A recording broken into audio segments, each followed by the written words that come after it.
Ahora vamos a seguir con Eva Sacco. Eva Sacco también es colaboradora de la Comisión de Inclusión y Desarrollo en nuestra pata floja, que es la economía, los que venimos más de lo social.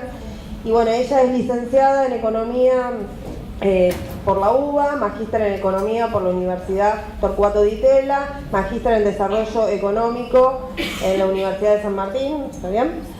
Integrante del CEPA, el Centro de Estudios de Economía y Política Argentina, que quiero destacarlo porque la verdad que es una permanente actualización de informes inmediatos ante cada situación, que ustedes los podrán ver en los medios en los cuales nosotros podemos alcanzar, y bueno, y docente universitaria. Así que bueno, le damos la palabra a Eva. Y panelista, sí, bueno, panelista frecuente de C5N, por eso decía muchos de esos informes a través de ese medio, que es uno de los que difunde un poco nuestras perspectivas, ¿no? Así que bueno, gracias Eva por estar acá. Un aplauso para Eva.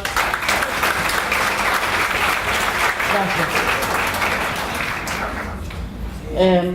Bueno, yo lo primero que quiero empezar es tamizando un poco, perdón. Quiero entrar en controversia, porque me divierte. Ya habrán visto, ¿no?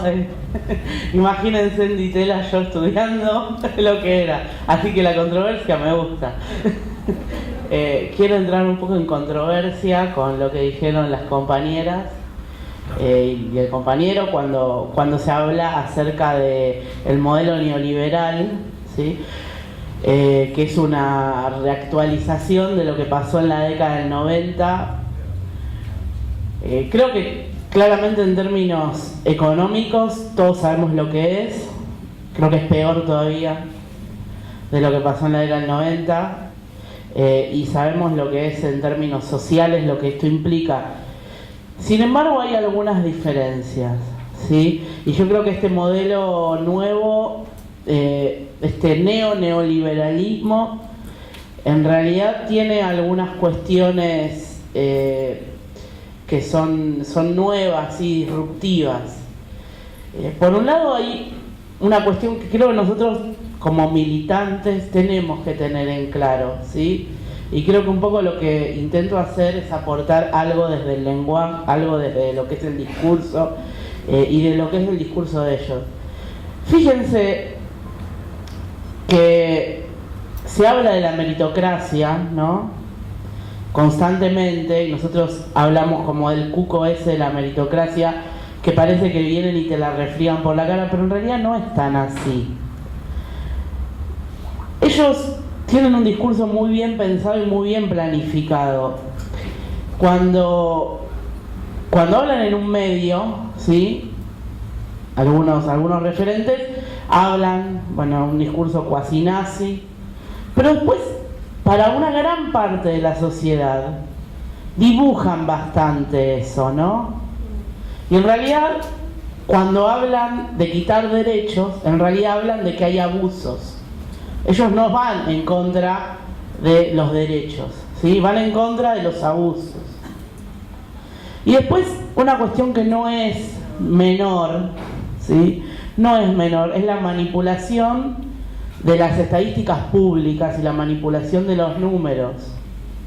No voy a hacer una defensa de las estadísticas nuestras, pero realmente eran mucho mejores, ¿sí? Visto lo que está pasando ahora. Yo he hablado numerosas veces de cómo manipulan el discurso y cómo tal vez uno de nuestros peores errores fue haberles dado pie a eso, a que puedan instalar un discurso para gran parte de la sociedad basándose en, si no son datos manipulados, son datos que los estiran a un extremo, ¿sí? Para en realidad hacer y decir que ellos no están haciendo lo que en realidad están haciendo. Si algo tiene de disruptivo este modelo es que ganó democráticamente. ¿Cómo? Ganó vendiéndole a cada uno lo que cada uno quería comprar, ¿sí? Porque ellos no subieron por una mentira como subió Menem prometiendo salariazos, ¿sí? Subieron prometiendo pobreza cero, ¿sí? Otra cuestión muy relevante, que subieron prometiendo pobreza cero, pero además Menem dijo, si yo decía lo que quería hacer no me votaba nadie. Ellos siguen insistiendo en que el objetivo es la pobreza cero. Y ellos siguen insistiendo que son gente muy preocupada por la realidad social y que son gente muy apenada por la que está pasando. Si nosotros no entendemos y no podemos deconstruir ese mensaje y seguimos encasillándolos como si fueran Margaret Thatcher y no sé, Pinochet, no estamos entendiendo nada de lo que es este modelo, ¿sí? de lo que implica. Es una operación de marketing muy bien armada, ¿sí? Donde, digo, el marketing a cada uno le vende lo que cada uno quiere comprar, ¿sí? Entonces hay gente que tal vez es la gente a la cual le tenemos que hablar, ¿sí? Porque claramente el tipo que cree en la meritocracia y que cree que los pobres son pobres porque se lo merecen, ¿sí? Porque no hacen los esfuerzos suficientes, realmente que se dé la cabeza contra la pared, ¿sí? Que pruebe un poco con la pobreza, capaz que se hace rico y capaz que se da cuenta cómo son las cosas. Pero hay un 30% que estamos disputando, que es gente que realmente le ha comprado ese discurso, ¿sí? Y gente que cree que las cosas le salen mal, pero está a favor de los derechos, está a favor de la ampliación de derechos, y al contrario, dice que nosotros dejamos un 30% de pobreza, cuando esa es una de las más grandes mentiras que pueden haber, ¿sí? Y que ellos han instalado, que las cosas no estaban tan bien como nosotros decíamos, ¿no? Y que ahora las cosas no están tan mal, y si no, no es culpa nuestra, es culpa de la guerra comercial, es culpa de la sequía, ¿sí? Entonces yo, como caso testigo de esto, y dado que estamos hablando de una cuestión muy relevante que es, la intersección entre los derechos y la niñez y la adolescencia, traje el caso de la asignación universal por hijo. Creo que todos saben de las bondades de la asignación universal por hijo. Yo no vine a defender la asignación universal por hijo, que se defiende por sí misma, ¿sí? De hecho, ellos mismos han publicado en abril, mayo del 2017 de este año, un informe que lo hizo UNICEF, que se los recomiendo, se los podemos mandar, que algunos datos les voy a mostrar, sobre una evaluación de la asignación universal por hijo, ¿sí? De hecho, ellos hablan bien de la asignación, ahora están diciendo que van a dar 1.200 pesos adicionales. Entonces parece que, ¿sí?, fueran gente muy preocupada y muy comprometida, que las cosas les salen mal. La asignación universal es parte de las políticas universales de inclusión social a la niñez y a la adolescencia, ¿no?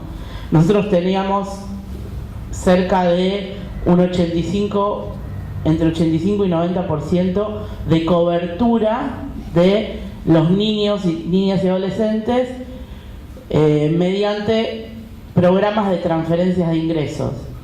La asignación por hijo era para los hijos de trabajadores no registrados, que ellos, de hecho, ellos vienen a cumplir un reclamo, vienen a satisfacer un reclamo que era los hijos de los monotributistas que no estaban cubiertos por las asignaciones familiares, ¿sí?, y no estaban cubiertos por la asignación por hijo, y ellos le dan la asignación por hijo a los hijos de los monotributistas. Entonces parece que nos corren por izquierda, ¿sí?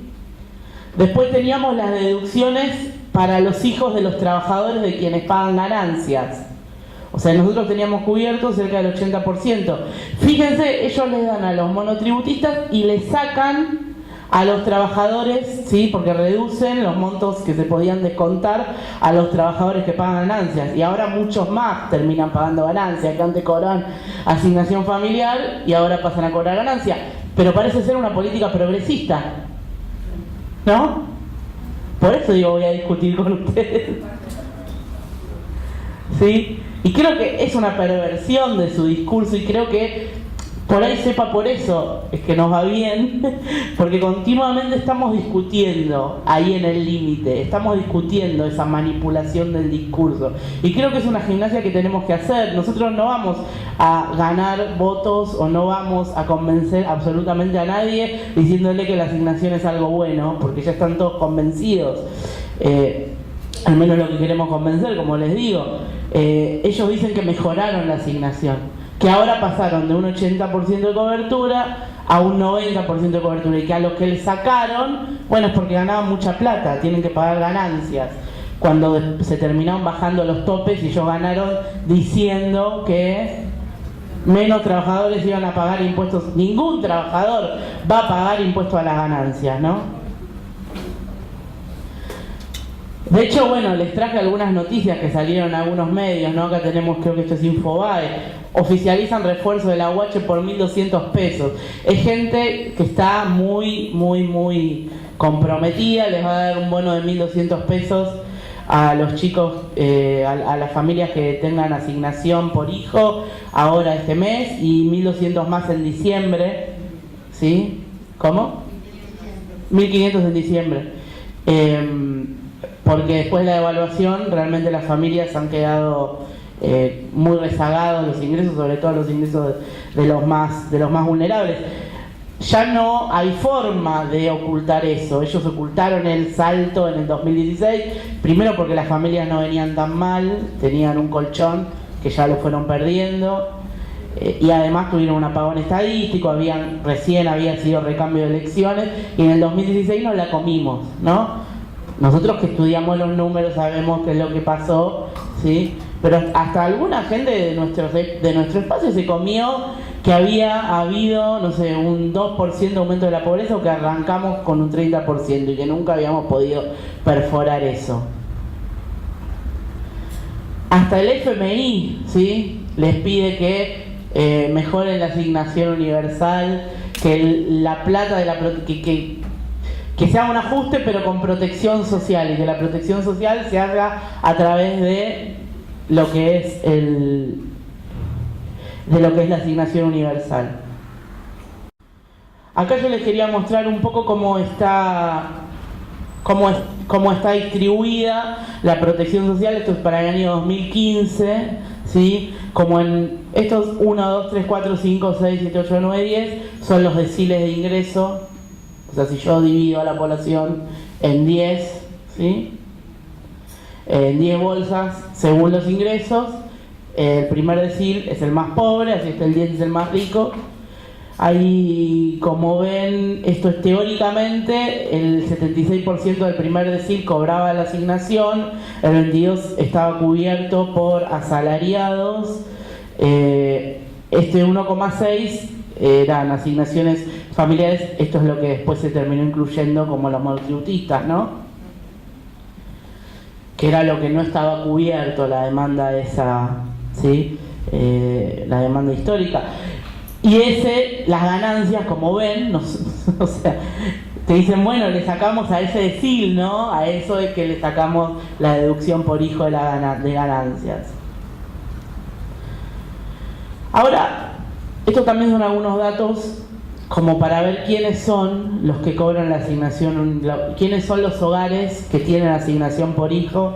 Este dato me parece, estoy haciendo como un poco de caracterización, ¿no? Que este dato por ahí no es un dato tan conocido, pero que también la perspectiva de género es muy importante. Cuando hablamos de pobreza, tenemos que hablar de feminización de la pobreza. El 47% de los hogares monoparentales cobran asignación por hijo, ¿sí?, versus el 37% de los hogares biparentales, que son los primeros, ¿sí?, donde el principal sostén del hogar es varón y tiene cónyuge, ¿sí? Y esos, bueno, son muy poquitos, pero bueno, algunas. Principal sostén del hogar, mujer y cónyuge, ¿sí? monoparental varón son muy pocos, pero bueno, solo el 39% cobra la asignación. Y de los hogares monoparentales, ¿sí?, que son cerca de el 60% de los hogares, y con jefatura femenina. Ay, ¿qué pasa? Hice algo mal. Ay, Claudio. No, bueno,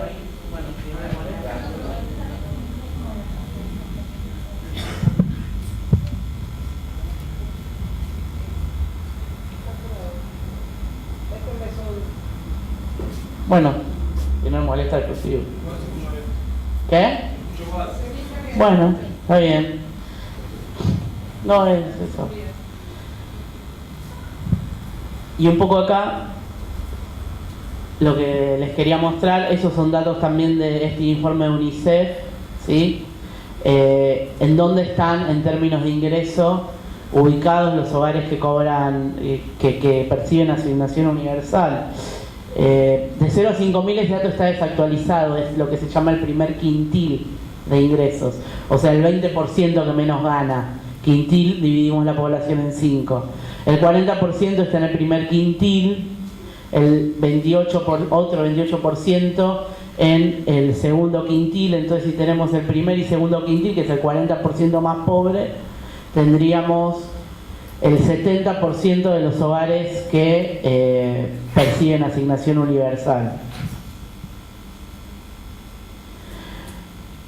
Ahora un poco esto es retomar lo que había empezado a decir, ¿sí? Permiso. Bueno, lo que yo les quiero mostrar acá es la evolución del poder adquisitivo de la asignación universal política, ¿sí? Ver cómo fue la evolución del poder adquisitivo.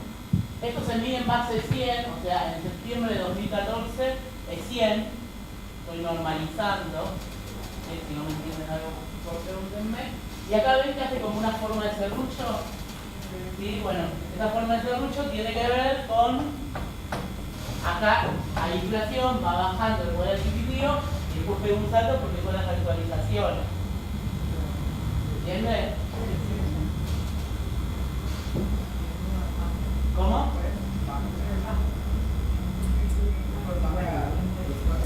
¿Qué pasa acá? ¿Sí? Esto es el poder adquisitivo promedio de el periodo 2014-2015, 98,16. Este número no significa peso ni nada, no significa nada, sino que lo que hay que analizar es la variación.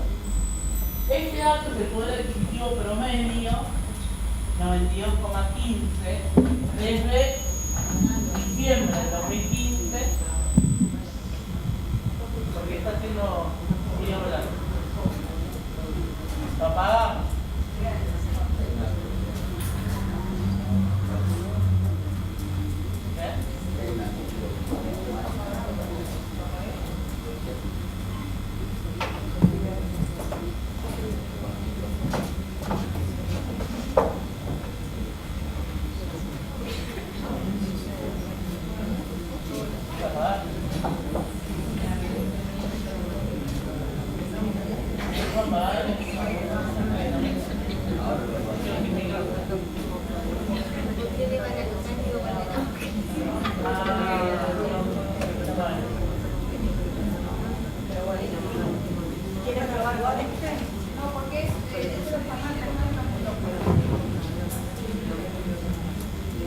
Bueno, acá verán, ¿sí?, cómo entre diciembre del 2015 y febrero del 2018, que está actualizado con la inflación proyectada, ahora la quiero mostrar, es 92,5. O sea, yo tengo 6 puntos de caída del poder adquisitivo, ¿sí?, de la asignación universal.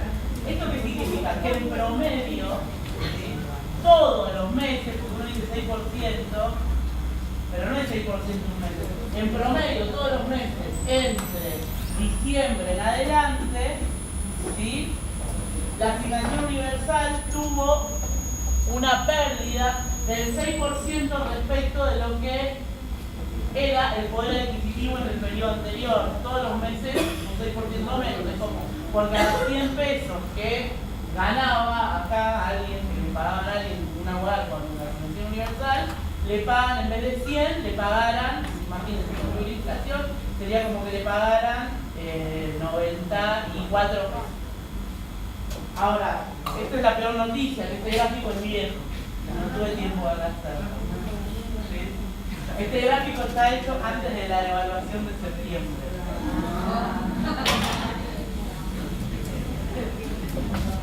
O sea que ese número va a ser todavía peor.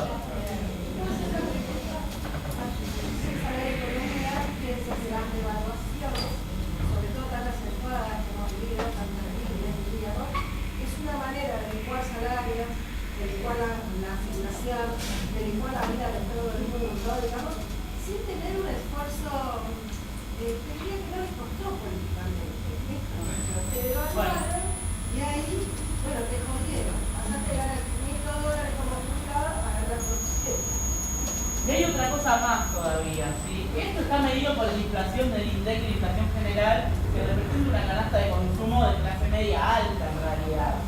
Que además ahora totalmente desactualizada, no sé qué tanto están ustedes al tanto, pero que por ejemplo los tarifazos no están incluidos en la inflación, porque se considera que solamente gasta un 10% una familia de la suma de lo que es el gas, agua, electricidad, alquileres, ¿sí? Es el 10% de sus ingresos. Imagínense, para que lo que ustedes están pagando sea el 10% de sus ingresos nada más, lo que deberían pagar, ¿sí? Para que esa tasa de inflación sea representativa. En realidad, lo que más consume la gente que tiene la asignación universal por hijo es alimentos, ¿sí? Y los alimentos están en dólares. Entonces, si uno hace este análisis en dólares, tiene una asignación universal que es de 1.500 pesos, y eran 800 pesos acá. Si el dólar estaba a 8 eran $100, y si ahora el dólar está a 40, la cuenta se fue a la mitad, ¿no? $40, de 80 a $40. Y así lo tenés que medir cuando tenés que ver para qué se usa la asignación. Para comprar comida, para pagar una factura, para comprar una garrafa, ¿sí? ¿Cómo? Para comprar medicamentos. Los medicamentos.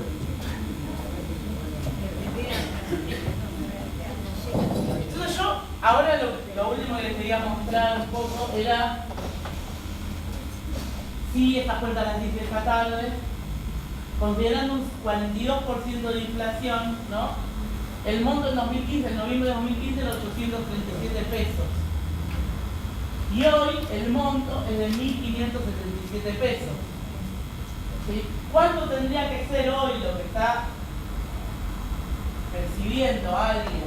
Solamente para guardar el poder adquisitivo de la asignación universal respecto al 2015, con la inflación esa, que es una mentira además, que subestima un montón. Bueno, tendría que ser de 2.009 pesos el monto de una asignación universal para que hoy sea equivalente a esto. La diferencia es de 432 pesos. Esos 1.200 pesos adicionales que le están dando son 3 meses nada más. Y acá tuvimos ¿cuántos meses de pérdida de poder adquisitivo? Desde diciembre del 2015.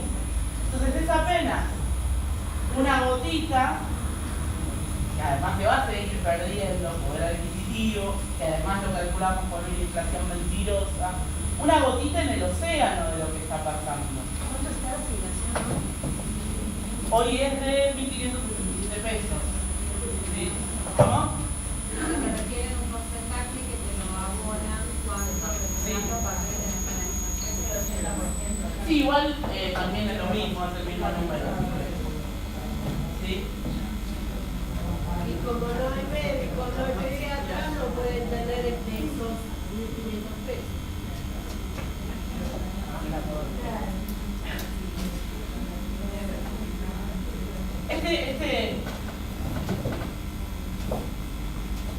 De hecho, que hasta ahora yo me vuelvo a discutir conmigo misma. ¿Sí? Estoy así. Ahora hasta voy a discutir conmigo misma. ¿Sí?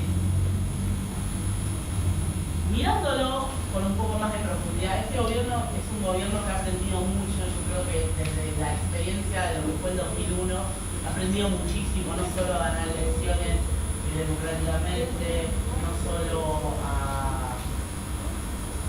Bueno, pero tenemos derecho 5 minutos más. Ha aprendido mucho, ¿sí? Y también ha aprendido qué es lo que, digamos, qué es lo que puede pasar cuando vos tratás de hacer un ajuste como el ajuste que están tratando de hacer. Y te olvidás del hambre de la gente. Este gobierno es un gobierno que es antiobrero, lo que quiere es reprimarizar la economía. Por eso quiere una organización. Pero no es un gobierno antiobrero. ¿Sí? Para él, muy a la extrema derecha y que nosotros no queremos convencer, les doy una mala noticia, ¿sí? Porque no tienen problema en si tienen esos 1.200 pesos que aumentar de la asignación, aumentarlos a 2.000 para que no se les quemen las villas, lo van a hacer. Porque no es un gobierno antipobre, es un gobierno antiobrero. Lo que no quieren es que haya industria, no quieren que haya trabajadores que tengan salarios altos y que demanden dólares para comprarse un celular porque ellos se los quieren jugar. Entonces ellos han aprendido la experiencia y saben que si van absolutamente por todo se quedan sin nada. Entonces, ¿cuál es la estrategia? La estrategia es, bueno, les damos a los pobres una limosna, vamos a tratar de que sea lo más baja posible, pero le vamos a dar lo que le tengamos que dar. Porque nosotros sabemos que queremos un país primarizado y queremos vivir de rentas.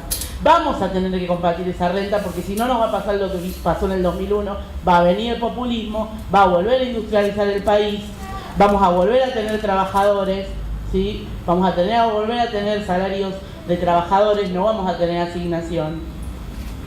Y vamos a tener que compartir la renta, nos van a poner cepo, nos van a decir que no podemos sacar los dólares, nos van a poner retenciones. Entonces nosotros vamos a sostener a esa cantidad de gente que sobra en el sistema, ¿sí?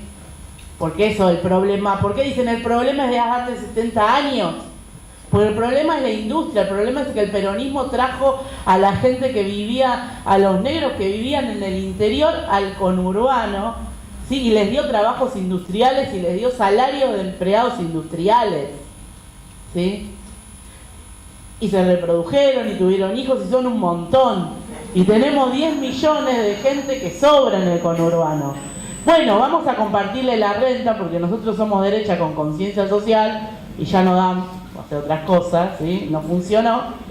Y le vamos a dar asignación. Y vamos a los mismos, ¿sí? A las mismas políticas que tenía un gobierno con una idea de inclusión, una visión de derechos, ¿sí? Van a usar esa misma herramienta de una manera absolutamente perversa para contener, ¿sí? Para contener el estallido social. Lo mismo que pasa con los planes sociales. Le están bajando a las cooperativas una cantidad de dinero que yo creo que nunca se vio. ¿La están bajando porque creen en el cooperativismo? No, la están bajando porque quieren contener el estallido social. ¿Y lo van a hacer de una manera ordenada? No, lo van a hacer a través de las propias organizaciones sociales para poder manipularlas, ¿sí? Para que ellos contengan a la gente por 5.000 pesos de una cooperativa y la asignación universal. Así que bueno, les agradezco mucho.